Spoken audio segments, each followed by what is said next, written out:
Hello! Welcome to square talks. నేను హర్షిత. ఈరోజు మనతో పాటు స్టూడియోలో సీనియర్ సైకాలజిస్ట్ హరి రాఘవ్ గారు ఉన్నారు. వారితో రీసెంట్‌గా వచ్చిన వరల్డ్ చెస్ ఛాంపియన్ గుకేష్ తమ రాష్ట్రానికి చెందారని ఒకరు, మరొక రాష్ట్రానికి చెందారని ఇంకొకరు పోట్లాడుతున్నారు. ఈ అంశంపై మనం చర్చిద్దాం. నమస్తే సార్. అయితే గుకేష్ వచ్చేసి వరల్డ్ ఛాంపియన్ గెలిచారు. అదొక ఆనందకరమైన విషయం. మనకి గర్వపడాల్సిన విషయం. తమిళనాడుకి చెందినవాడు అని సీఎం స్టాలిన్ గారు మరియు చంద్రబాబు గారేమో ఆంధ్రప్రదేశ్‌కి చెందినవాడు అని క్లెయిమ్ చేస్తున్నారు. హ్మ్. మరి గుకేష్ అసలు ఏ రాష్ట్రానికి చెందినవాడు? రైట్. మనం నిజంగా చెప్పాలంటే, ఎవరు అంటే, ఒక రాష్ట్రం నుంచి ఇంకొక రాష్ట్రానికి, ఒక దేశం నుంచి ఇంకొక దేశానికి, అలాగే ఒక ప్రాంతం నుంచి ఇంకో ప్రాంతానికి మైగ్రేట్ అవుతూ ఉంటాం. హ్మ్. మీ పూర్వీకులు బహుశా మీరిప్పుడైతే హైదరాబాద్‌లో పుట్టి పెరిగారు. మీ పూర్వీకులు ఎక్కడో వరంగల్ నుంచొచ్చారు. వాళ్ళ పూర్వీకులు ఇంకెక్కడో ఊరు నుంచి వచ్చుంటారు. అంతకుముందు పూర్వీకులు ఎక్కడో ఉండుంటారు కదా! సో, ఎప్పుడు గూడా మైగ్రేషన్ అనేది జరుగుతూనే ఉంటది. మనుషులు ఒక ప్రాంతానికి చెందినవి. ప్రస్తుతం ఏ ప్రాంతంలో ఉన్నవారో వాళ్ళు క్లెయిమ్ జేసుకుంటూ ఉంటారు. హ్మ్. ప్రాంతము అంటే మనకి ప్రాంతీయ భావన అనగానే మనకి వెంటనే గుర్తొచ్చేది తెలంగాణ, ఆంధ్ర. హ్మ్. ఈ రెండిటి మధ్య కాన్‌ఫ్లిక్ట్ కదా! ప్రాంతం గురించే గదా! రెండిటి మధ్య పోరాటాలు, ఉద్యమాలు జరిగి సెపరేట్ అయింది. సో, తెలంగాణ ప్రాంతం వాళ్ళు ఎవరు? ఆంధ్ర ప్రాంతం వాళ్ళు ఎవరు?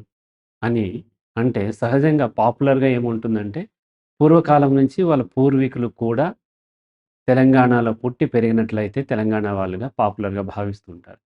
కానీ టెక్నికల్లీ ఏంటి? టెక్నికల్లీ తెలంగాణలో పుట్టి పెరిగిన వాళ్ళు.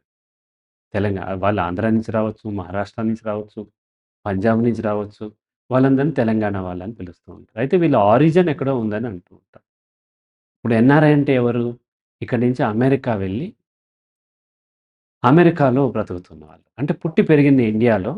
బట్ అమెరికాలో బ్రతుకుతున్నారు. లేదంటే ఆస్ట్రేలియాలో బ్రతుకుతున్నారు. లేదంటే యూరోప్‌లో బ్రతుకుతున్నారు. వాళ్ళని మనం ఎన్ఆర్ఐ అని పిలుస్తున్నాం. అక్కడ వాళ్ళకి పుట్టిన పిల్లల్ని ఎన్ఆర్ఐ అని అనుకున్నాం. కాకపోతే వాళ్ళేమంటాము? భారత సంతతికి చెందిన వాళ్ళు. ఇప్పుడు కమలా హారిస్ ఆమె పేరు. ఆమె అమెరికన్ ప్రెసిడెంట్‌గా పోటీ చేస్తుంది. ఆమె ఎవరు అంటే భారత సంతతికి చెందినవారు. అలాగే వచ్చేసి మనకి ఇంగ్లాండ్ ప్రైమ్ మినిస్టర్ ఆయన పేరేదో ఉంది గదా! మన హ్మ్. నారాయణమూర్తి గారి అల్లుడు. హ్మ్. ఆయన గూడా అంతే. భారతీయ సంతతికి చెందినవాడు తప్ప అయినా సరే మనం క్లెయిమ్ చేసుకుంటూ ఉంటాం. హ్మ్. అయితే ఇక్కడ మనం సైకలాజికల్లీ చూసినట్లయితే, ఒక వ్యక్తి అమెరికా వెళ్ళి, అమెరికాలో పొలిటికల్‌గా కానీ, లేపోతే ఇంకో రకంగా గానీ పెద్ద పొజిషన్‌కి వెళ్తే, ఇదిగో మా సంతతికి చెందినవాడు. మా చుట్టరం, లేకపోతే మా ప్రాంతం అతను, లేకపోతే మా కులం అతను అని క్లెయిమ్ చేసుకుంటూ ఉంటారు. ఇప్పుడు ఒక అతను అమెరికా వెళ్ళి అక్కడొక దొంగ అయ్యాడు. హ్మ్. దొంగతనం చేసి దొరికాడు. ఇదిగో భారతీయుడు, నువ్వు మా రాష్ట్రానికి చెందినవాడివి, మా రాష్ట్రానికి చెందినవాడు అని ఎవరు పోట్లాడుకోరు. దీన్ని బట్టి సింపుల్‌గా అర్థమైందేంటి? సమాజం ఎప్పుడు విజయాన్ని వాళ్ళ యొక్క అకౌంట్‌లో ఏసుకోవాలని చూస్తుంది. హ్మ్. అంతే కదా! హ్మ్. సో, అపజయాన్ని మాత్రం మాకు సంబంధించింది కాదు. హ్మ్. మనకి టీచర్లు కూడా అంతే గదా!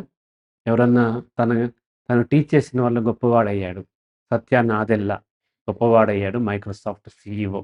ఇగో నా స్టూడెంట్ అని వాళ్ళ టీచర్ గర్వంగా చెప్పుకొని ఉండొచ్చు. అదే టీచర్‌తో పాటు అదే స్టూడెంట్‌తో పాటు అదే క్లాస్‌లో 50-70 మంది ఉంటారు. అటువంటి క్లాసులు ఒక రోజుకి దాదాపుగా 7, 8 చెప్తాడతను. హ్మ్. రైట్? అంటే ప్రతి సంవత్సరం ఒక 400-500 మందికి స్టూడెంట్స్ చెప్తాడు.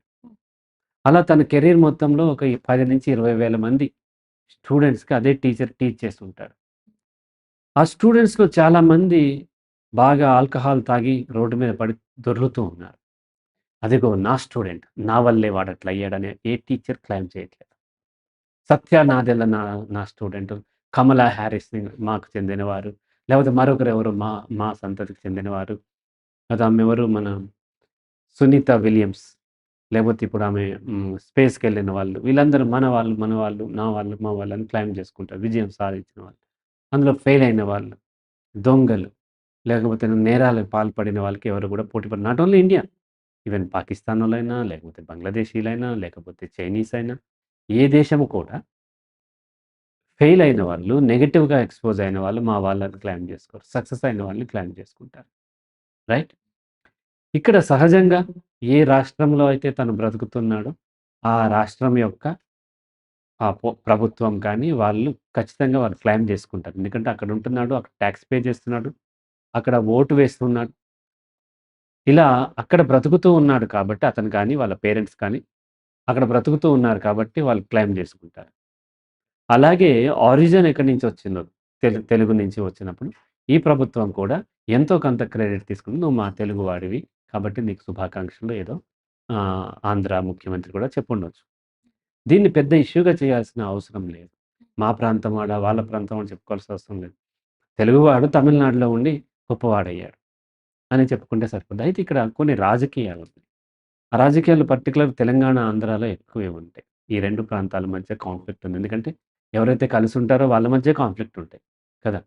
పెళ్లి చేసుకున్న భార్యాభర్తల మధ్య కాన్ఫ్లిక్ట్ ఉంటాయి తప్ప, ఎవరో తెలియని వాళ్ళ మధ్య కాన్ఫ్లిక్ట్ ఉండదు గదా! ఎవరికైతే కలిపి అవసరాలుంటాయో ఇప్పుడు తమిళనాడు, కర్ణాటకకి కావేరీ జలాల గురించి కొట్లాట ఉంటది. ఆంధ్ర, తెలంగాణకి అనేక విషయాల మీద కొట్లాట ఉంటది. అలాగే వచ్చేసి మహారాష్ట్ర, తెలంగాణకి గోదావరి జలాల మధ్య కొట్లాట ఉంటది. ఎందుకు కలిపి అక్కడ ఒక స్నేహం అవసరము. ఆ స్నేహము దగ్గరే కాన్ఫ్లిక్ట్స్ వస్తాయి. పాకిస్తాన్‌కి, ఇండియాకి కొట్లాట ఉంటది. ఇండియాకి చైనాకి కొట్లాట ఉంటది. ఇండియాకి బంగ్లాదేశ్‌కి కొట్లాట ఉంటది. బంగ్లాదేశ్‌కి బ్రిటన్ కొట్లాట ఉండదు. హ్మ్.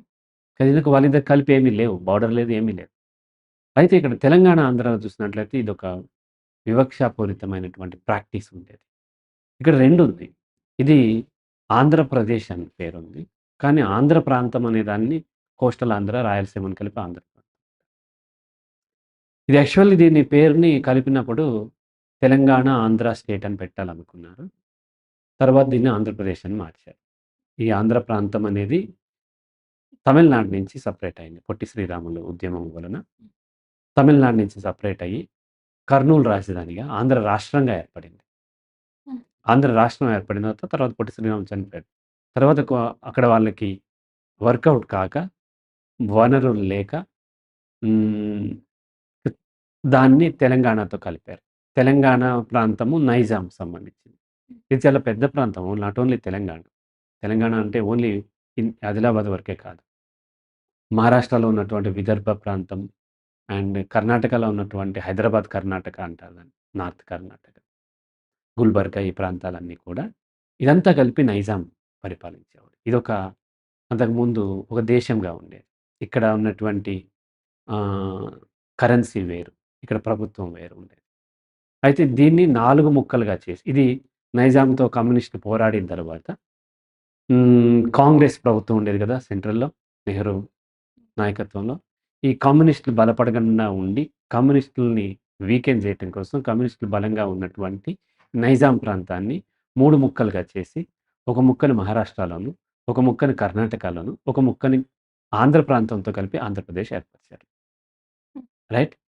ఈ ఆంధ్రప్రదేశ్‌లో ప్రాక్టీస్‌లో ఏమైంది అనంటే ముఖ్యంగా మీడియా. మీడియా ఎక్కువగా ఆంధ్ర పెట్టుబడిదారుల మీడియా ఉండటం వలన, ఒక వివక్షాపూరితమైనటువంటి వ్యవహారం వివక్షతో వ్యవహరించేవారు. ఎవరన్నా తెలంగాణ నుంచి గెలిసినట్లయితే, పేరొచ్చినట్లయితే, వాళ్ళని ఏమని క్లెయిమ్ చేసేవాళ్ళంటే, తెలుగు తేజం. మన తెలుగువాడు అక్కడ సత్తా సాటాడు. ఆదిలాబాద్ డిస్ట్రిక్ట్ నుంచి అమెరికా వెళ్లి ఏదన్నా చేస్తే, మన తెలుగువాడు సాధించిన విజయం. కరీంనగర్ నుంచి ఎవరెస్ట్ ఏదో ఎక్కినట్లయితే, తెలుగువాడు ఇది చేశారన్నారు. అదే at the same time Vijayawada నుంచి ఒక అమ్మాయి కోనేరు, హంపినో మరొకరో ఎళ్తే ఆంధ్ర అమ్మాయి అనేవారు. ఆంధ్రప్రదేశ్ నుంచి గెలిసిన వాళ్ళనేమో ఆంధ్ర అమ్మాయి, తెలంగాణ నుంచి గెలిసిన వాళ్ళని తెలంగాణ అమ్మాయి అనేవాళ్ళు కాదు. తెలుగు అమ్మాయి అనేవాళ్ళు. అంటే రెండిట్లోనూ వాళ్ళు క్లెయిమ్ చేసుకోవటం కోసం ఆ విధమైనటువంటి ప్రాక్టీస్ ఉండేది. అదే ప్రాక్టీస్ అంటే విజయాన్ని వాళ్ళ అకౌంట్‌లో యేసుకున్నట్లయితే వాళ్ళకి కొంత లాభం వస్తది కాబట్టి, సేమ్ ప్రాక్టీస్‌ని వాళ్ళు కంటిన్యూ చేస్తుంటారు. వీళ్ళు కంటిన్యూ చేస్తుంటారు. అలా మనకి తమిళనాడు నుంచి వచ్చినటువంటి గుకేష్ ఎవరైతే గెలిసాడో, అతన్ని మా ప్రాంతం గూడా చెందాడని ఆంధ్రప్రదేశ్ వాళ్ళు కూడా క్లెయిమ్ చేసుకోవటంలో ఆశ్చర్యం ఏమి లేదు. దీంట్లో అసలు విషయం గూడా ఏమీ లేదు నిజానికైతే. అయితే దీనికంటే ముఖ్యమైనది ఏంటి అనంటే, ఇక్కడ ఎవరు గెలిసినా నాట్ ఓన్లీ గుకేష్. అమ్మాయి బ్యాడ్మింటన్ ఆడేటువంటి ఆమె పేరేదో ఉంటది. పీవీ సింధు. సింధు గాని, లేకపోతే కోనేరు హంపి గాని, మరొకరు గాని ఎవరు గెలిసినా అమెరికాలో కమలా హారిస్ కానీ, మరొకరు కానీ మనం చూసినట్లయితే గూగుల్ సెర్చ్ చేస్తే వాళ్ళ పేరు కొట్టగానే వాళ్ళ క్యాస్ట్ గురించి సెర్చ్ చేసేవాళ్ళు ఎక్కువ. ఒక రాష్ట్రం క్లెయిమ్ చేసుకున్నట్టు పెద్ద ఏం లేదు. తెలుగు, ఆంధ్ర పెద్ద కాదు. కానీ దుర్మార్గం ఏంటంటే వాళ్ళు మా కులపోళ్ళు. సో, మా కమ్మ కులానికి చెందిన వాళ్ళు, మా బ్రాహ్మణ కులానికి చెందిన వాళ్ళు, మా గౌడ కులానికి చెందిన వాళ్ళు, మా వైశ్యాస్ కులానికి చెందిన వాళ్ళు. ఈ విధంగా సెర్చ్ చేస్తాం అనేటువంటి దౌర్భాగ్యమైన స్థితిలో మన రాష్ట్ర ప్రజలు, మన దేశ ప్రజలు ఉండటం అనేది ఒక రకంగా సిగ్గుచేటు. ఏది జరిగినా అంటే ఎవరు సక్సెస్ సాధించినా కరణం మల్లీశ్వరి దగ్గర నుంచి ఎవరు ఈ స్టేట్స్ నుంచి వచ్చినా వాళ్ళు వెంటనే వెతికేదేంటంటే వాళ్ళ కులం ఏంటి అనేది వెతుకుతూ ఉన్నారు. ఇది దుర్మార్గమైంది. ఇది సిగ్గుపడాల్సినటువంటి అంశం. రైట్ అమ్మా? హ్మ్. అయితే ఏదైనా రాష్ట్రానికి దేశ నియమాల ప్రకారం ప్రస్తుతానికి తమిళనాడుకి చెందిందనుకోండి. ప్రభుత్వం ఏమైనా తమిళనాడుకి నిధులిస్తుందా? అందుకని వీళ్ళు మావాడు అని క్లెయిమ్ అని చేసుకుంటున్నారా? అంటే నిధులు ఇవ్వకపోవచ్చు. నిధులు ఇవ్వకపోయినప్పటికీ నిజంగా నిధులనేది ఈ క్రైటీరియాలో ఇస్తారంటే మనము నమ్మలేం. పొలిటికల్లీ ఎవరికి బలం ఉందో వాళ్ళకిస్తారు నిధులు. కేంద్ర ప్రభుత్వం ఎవరి చేతిలో ఉందో వాళ్ళకి ఫేవర్‌గా ఎవరున్నారో, లేదంటే ఎక్కడ ఎలక్షన్స్ ఉన్నాయి, వాళ్ళకి ఎక్కడ ఓట్లు కావాలి అన్న ప్రాంతానికి వీళ్ళు నిధులిచ్చేస్తూ ఉంటారు. ఎందుకంటే ఓట్ల కోసం. అంతే తప్ప నిజంగా టాలెంట్ చూసి నిధులివ్వటం అనేది జరగదు. అయితే రాష్ట్ర ప్రభుత్వాలు పోరాడటానికి, పోరాడటానికి ఖచ్చితంగా అంటే మాకు ఈ నిధులు ఇవ్వండి. ఇందులో మేమింత సాధించాము. ఆ రెజ్లింగ్‌లో హర్యానా సాధించింది. అలాగే వచ్చేసి బ్యాడ్మింటన్‌లో మన గోపీచంద్ గాని, లేకపోతే పీవీ సింధు గాని ఇక్కడ తెలంగాణ నుంచి అంటే తెలంగాణ, ఆంధ్రప్రదేశ్ నుంచి వీళ్ళొచ్చారు. సో, ఇక్కడ మన బ్యాడ్మింటన్ అకాడమీ మనకి గచ్చిబౌలిలో ఉంటుంది. గోపీచంద్ గెలిసిన తర్వాత అకాడమీ స్థాపించారు. ఆ తర్వాత అందులో ట్రైనింగ్ అయిన వాళ్ళు కొంతమంది ఇంకా ఉన్నారు. ఇంకా ఆడపిల్లలు కూడా చాలామంది. వాళ్ళందరూ మంచి పేరు తెచ్చుకున్నారు. సో, ఎప్పుడైతే తమ ప్రాంతం వాళ్ళు అంతర్జాతీయంగా పేరు తీసుకొచ్చారో, అప్పుడు దానికి సంబంధించిన అకాడమీ కోసం గానీ, మరొక దాని కోసం గానీ పోరాడటానికి రాష్ట్ర ప్రభుత్వాలకి ఒక బలమైనటువంటి ఆయుధం దొరుకుతుంది. ఎవరు ఈ ప్రాంతం నుంచి రావట్లేదన్నప్పుడు మేమిక్కడ ఒక అకాడమీ పెడతామంటే, కేంద్ర ప్రభుత్వం నిధులిచ్చే అవకాశాలు తక్కువ. రాష్ట్ర ప్రభుత్వం నిధులతో కూడా చేస్తూ ఉంటారు. బట్ అడగటానికి వాళ్ళ ప్రాంతం నుంచి వెళ్ళినట్లయితే, వాళ్ళు క్లెయిమ్ చేసుకున్నట్లయితే అడగటానికి ఎక్కువ అవకాశం దొరుకుతది. అడిగినంత మాత్రాన ఇస్తారా అంటే చెప్పలేం. వాళ్ళిష్టం. పైకి కనిపిచ్చేది డెమోక్రసీ. కానీ ఇదంతా మెజోక్రసీ. మెజారిటీ ఎవరైతే బలముందో వాళ్ళ వైపు వెళ్ళిపోతూ ఉంటాయి కాబట్టి అడగటానికి ఉపయోగపడతది తప్ప, దాన్ని బట్టి నిధులిచ్చేయటం అయితే జరగదు. ఇద్దరు రాష్ట్ర ముఖ్యమంత్రులు ఇలా క్లెయిమ్ చేసిన తర్వాత ప్రభుత్వం కంటే ప్రజలు ఎక్కువగా తమ కులం, తమ ప్రాంతపు వాడు అని విభేదాలు పెంచే అవకాశం పెంచినట్టే తెలుస్తోంది. అయితే ఇలాంటి వార్తలు ప్రభుత్వమే చేస్తే ఇంక ప్రజలు కూడా రెచ్చిపోయే అవకాశం ఉంటది గదా! ప్రభుత్వము అంటూ సెపరేట్ ఏముండదు. ప్రభుత్వం ఎక్కడి నుంచి ఏర్పడింది? పొలిటికల్ పార్టీ నుంచి. హ్మ్. ప్రభుత్వం ఉండదు. తెలుగుదేశం ప్రభుత్వం ఉంటది. లేకపోతే వైఎస్ఆర్‌సీపీ ఉంటుంది. వైఎస్ఆర్‌సీపీ ప్రభుత్వం ఉంటుంది. లేకపోతే కాంగ్రెస్ ప్రభుత్వం, టీఆర్ఎస్ ప్రభుత్వం లేదంటే బీజేపీ ప్రభుత్వం. ఆ ప్రభుత్వాలు తీసుకునే ప్రతి నిర్ణయము దేనికి అనుకూలంగా ఉంటాయి? వాళ్ళ పార్టీకి, వాళ్ళ భవిష్యత్తుకి, లేదంటే వాళ్ళ పెట్టుబడిదారులుంటారు. వాళ్ళకి ఫండింగ్ చేసే పెట్టుబడిదారులు. వాళ్ళకి లాభం వచ్చేలాగా వాళ్ళ యొక్క చర్యలన్నీ ఉంటాయి. కాబట్టి ప్రభుత్వాలు ఉన్నంత మాత్రాన ప్రజల శ్రేయస్సు కోసమే పనిచేస్తాయి. ప్రజల్లో విద్వేషాలు రగిలించకూడదు. నిజమే చెప్పడానికి బావుంది. కానీ విద్వేషాలు రగిలిస్తే తొందరగా ఓట్లు పడతాయి. కాబట్టి ప్రభుత్వాలన్నీ కూడా నాట్ ఓన్లీ ఆహ్, ఆంధ్రప్రదేశ్, తెలంగాణ. అది తమిళనాడైనా, కర్ణాటక అయినా, కేరళ అయినా, కాశ్మీర్ అయినా ఆర్ పంజాబ్ అయినా, నాగాలాండ్ అయినా ఏదైనా సరే హ్మ్. ప్రభుత్వాలు అంటే ప్రభుత్వంలో ఉన్న అధికార పార్టీలు ఎప్పుడూ కూడా అధికార పార్టీలు, ప్రతిపక్షాలు వాళ్ళకి అనుకూలంగా ఉన్నటువంటి మాటల్ని పట్టుకొని ఉద్రేకపరచడం అనేది సహజంగా జరుగుతుంది. నార్మల్ సోషల్ బీయింగ్స్ అదేదో నిజంగా వాళ్ళ ప్రేమ ఉందేమో అనుకుంటారు. బీయింగ్ యాన్ ఎగ్జిస్టెన్షియలిస్ట్‌గా మనం ఆ భ్రమలో ఉండాల్సిన అవసరం లేదు. వాళ్ళెప్పుడూ రెచ్చగొడతారు. ప్రతి మాట పొలిటికల్ లీడర్స్ ఎప్పుడు పొరపాటున గూడా మాట్లాడరు. ప్రతి మాట వెనకాల చాలా కాలిక్యులేషన్ ఉంటుంది. ప్రతి మాట కేసీఆర్ దగ్గర నుంచి, చంద్రబాబు నాయుడు దగ్గర నుంచి ఎవరైనా సరే ప్రతి మాట చాలా కాలిక్యులేటెడ్‌గా దాన్ని రగిలించడానికే వాడుతుంటారు. రీసెంట్‌గా అంబేద్కర్ గురించి అమిత్ షా గారు కామెంట్ చేశారు. ఆయన తెలియక ఏదో ఉద్రేకంలో చేశాడా? నో. ఇయన్నీ కాలిక్యులేషన్ ఉంటాయి. కాలిక్యులేటెడ్‌గా రెచ్చగొడతారు. మళ్ళీ దాన్ని అణగదొక్కుతారు. దాన్ని మళ్ళీ రెచ్చగొడతారు. ఇంకొక విధంగా రెచ్చగొడతారు. ఇంకో దాన్ని డైవర్ట్ చేయటానికి ఇటు తీసుకొస్తారు. అదాని అంశాన్ని డైవర్ట్ చేయటానికి ఇటు తీసుకురావచ్చు. దీన్ని డైవర్ట్ చేయటానికి ఇంకొకరిని ఎవరో అరెస్ట్ చేయొచ్చు. ఇట్లా రకరకాల స్ట్రాటజీస్ ఉంటాయి. సాధారణ ప్రజలకు అర్థం గాక నిజంగా వాళ్ళు అలా చేస్తున్నారేమో అనుకుంటాం. ప్రభుత్వాలు అంటే ఏ పార్టీ ప్రభుత్వం అయినా ఓవరాల్‌గా బిహేవ్ చేసే విధానం అది ఏ రాష్ట్రంలో అయినా, దేశంలో అయినా నాట్ ఓన్లీ ఇండియా వరల్డ్ వైడ్‌గా కూడా ఆ విధంగానే ఉంటాయి పాలిటిక్స్. ఆ రాష్ట్ర ప్రజలు ప్రభుత్వాన్ని క్వెషన్ చేయకుండా మరి దే మాకు కూడా ఇలాంటి సౌలభ్యం కల్పించాలి అని క్వెషన్ చేయకుండా ఈ అంశాన్ని ముందుకు తెచ్చి వాళ్ళని ప్రగతి గురించి మర్చిపోయేలా చేసే అవకాశం గూడా ఉంటదా? ఇదే ఈ అంశమే కాదు. ప్రతి అంశం. 'అల్లు అర్జున్' అరెస్ట్ దగ్గర నుంచి 'మోహన్ బాబు' ఇంట్లో కొట్టుకుంటున్న దాని దగ్గర నుంచి ప్రతి అంశం. ప్రతి అంశాన్ని వాళ్ళు దానికే వాడుకుంటారు. 'సీజ్ ద షిప్' అంటున్న దగ్గర నుంచి ప్రతీది కూడా సెన్సేషన్ చేసి ప్రజలను సెంటిమెంటల్ ఫూల్స్‌గా తయారు చేయటం అనేది రాజకీయ నాయకులు చాలా పెద్ద సైకాలజిస్టులు. వాళ్ళకి తెలిసినంత సైకాలజీ మనెవరికీ తెలీదు. అదంతా మాస్ సైకాలజీ అన్నమాట. ప్రజల్ని ఎట్లా డైవర్ట్ చేయొచ్చు. మన ఒక క్లయింట్‌ని వాళ్ళు పెయిన్‌లో ఉంటే మనం డైవర్ట్ చేయలేం. ఇది కాదమ్మా ఇది అన్న వాళ్ళు వెంటనే డైవర్ట్ కాదు. కానీ ప్రజల్ని డైవర్ట్ చేయటంలో రాజకీయ నాయకులు చాలా సిద్ధహస్తులు. వాళ్ళు చేసే ప్రతి యాక్షన్ గూడా ప్రజలు ప్రశ్నించకుండా ఉండటం కోసం, ప్రజల్ని బానిసలుగా తయారు జేయటం కోసం చేస్తూ ఉంటారు. అంతేకాదు ప్రశ్నించటానికి ప్రేరేపించేటువంటి అంశాలు, ప్రశ్నించటానికి మోటివేట్ చేసేటువంటి వాళ్ళు, లేకపోతే అవేర్‌నెస్ క్రియేట్ చేసే వాళ్ళని అరెస్ట్ చేయటం, వాళ్ళని మీద నెగెటివ్‌గా ప్రచారం జేయటము, కేసులు పెట్టటం గూడా ఒక ప్రభుత్వం లేదు. అన్ని ప్రభుత్వాలు ఇంక్లూడింగ్ కమ్యూనిస్ట్ ప్రభుత్వాలతో సహా అవే చేస్తాయి తప్ప ఇక్కడ ఏ ప్రభుత్వానికి, ఏ పొలిటికల్ పార్టీకి కూడా ప్రజల శ్రేయస్సు ప్రధాన ధ్యేయం కాదు. వాళ్ళ శ్రేయస్సు, వాళ్ళ యొక్క పెట్టుబడిదారుల శ్రేయస్సు, లీస్ట్ ప్రయారిటీ ప్రజలు. కాబట్టి డైవర్షన్ కోసం ఏ అంశం లభించినా సరే వాళ్ళు అది వాడుకుంటూనే ఉంటారు. ఇప్పుడు 'గుకేష్' విజయాన్నయితే మనం అందరం సెలబ్రేట్ చేసుకుంటున్నాం. అసలు విషయానికొస్తే తన వెనకున్న కష్టం గురించయితే ఈ 2 ప్రభుత్వాలు తమ వాడని క్లెయిమ్ జేస్తున్నాయి.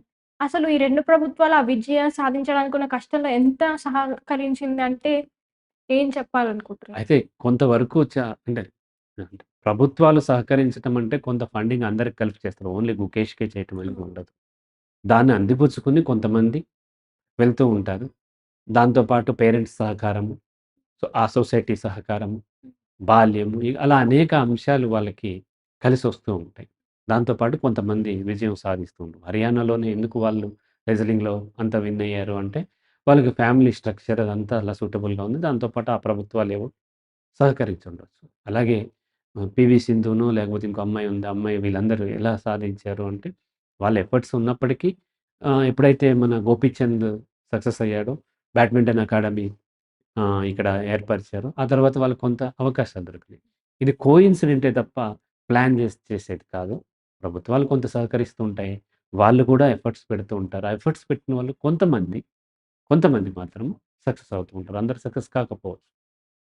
రైటమ్మా? ఈ కాన్ఫ్లిక్ట్ అనేది పెద్దగయ్యే అవకాశం ఉందా సార్? లేదు. ఇది పట్టించుకోరు జనాలు. ఇదే కాదు ఏ కాన్‌ఫ్లిక్ట్ అయినా సరే ప్రజలు మర్చిపోతారు. ప్రజలకి జ్ఞాపక శక్తి చాలా తక్కువ.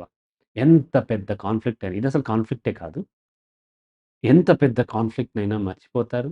మళ్ళీ అదే వ్యక్తికిని, అదే పార్టీని మళ్ళీ అధికారంలోకి తెచ్చే అవకాశాలే ఉంటాయి. కాబట్టి ప్రజల మెమరీ చాలా తక్కువ. ఓట్లేసే ముందు చేసినటువంటి సంక్షేమ పథకాలు, ఓట్లేసే ముందు ఇచ్చినటువంటి పంచిన డబ్బు, మద్యము, బిర్యానీ ప్యాకెట్లు, సెంటిమెంటు ఇవి ఎక్కువ ఓట్ల వైపు వాళ్ళకి ఓట్లేసేలాగా ప్రభావితం చేస్తాయి తప్ప ప్రతి చిన్నదాన్ని కూడా కాన్‌ఫ్లిక్ట్ పెంచుకుంటూ ఉండరు. ఎవరి లైఫ్‌లో వాళ్ళు వెళ్ళిపోతూ ఉంటారు. కానీ దేనికినూను ఆ యొక్క హ్మ్, రేపొద్దున ఓట్లకి సంబంధం ఉండదు. తక్కువ సంబంధం ఉంటుంది. కాబట్టి ఈ కాన్‌ఫ్లిక్ట్ పెద్దగా అయ్యే అవకాశం లేదు. అయితే ఈ అంశం ముందుకొచ్చింది గాబట్టి, జనరల్‌గా ఎవరు మన చుట్టుపక్కల ఎవరైనా ఏదైనా విజయం సాధిస్తే, దానివల్ల ఇన్‌స్పైర్ అయ్యి మనం కూడా చేయాల్సిన ప్రయత్నం అని మనకొక ఆలోచనొస్తూ ఉంటది. దాని మీద విజయం వచ్చి దాని మీదైనా విభేదం, కాంట్రోవర్సీ వస్తే, ఆ ఆలోచన అనేది క్రమంగా తగ్గుతూ వస్తూ ఉంటది. ఈ విషయంలో కూడా ప్రజల్లో అదే అంటే క్రమ ప్రజల్లో క్రేజీనెస్ పెరుగుతది తప్ప నిజంగా మోటివేట్ అవ్వటం అనేది ఉండదు. హ్మ్. ఇప్పుడు అందరూ క్రికెట్ గెలిసింది, ఇండియా క్రికెట్ వరల్డ్ కప్ ఎప్పుడు గెలిసిందంటే అందరూ బ్యాట్లు పట్టుకొని వెళ్ళిపోతారు. అట్లాగని కబడ్డీలో గెలిస్తే అందరూ కబడ్డీ ఆడాలని చూస్తారు. హాకీలో గెలిస్తే అందరూ హాకీ, ఫుట్‌బాల్‌లో గెలిస్తే ఫుట్‌బాల్. ఇదంతా క్రేజీనెస్. ఇదంతా నిజం కాదు. ఎవరైతే రియల్‌గా వాళ్ళ పేరెంట్స్ సహకారంతోను, వాళ్ళకి రియల్‌గా ఇంట్రెస్ట్ ఉండి, స్పోర్ట్స్ పట్ల వాళ్ళకి దాంట్లో అచీవ్ చేయాలని ఉన్న వాళ్ళు మాత్రము గెలిసినా, గెలవకపోయినా ట్రై చేస్తూనే ఉంటారు. ఆయనెవరో బల్లెం విసిరాడు కదా! అతను ఆ అబ్బాయి పేరేదో ఉంటది.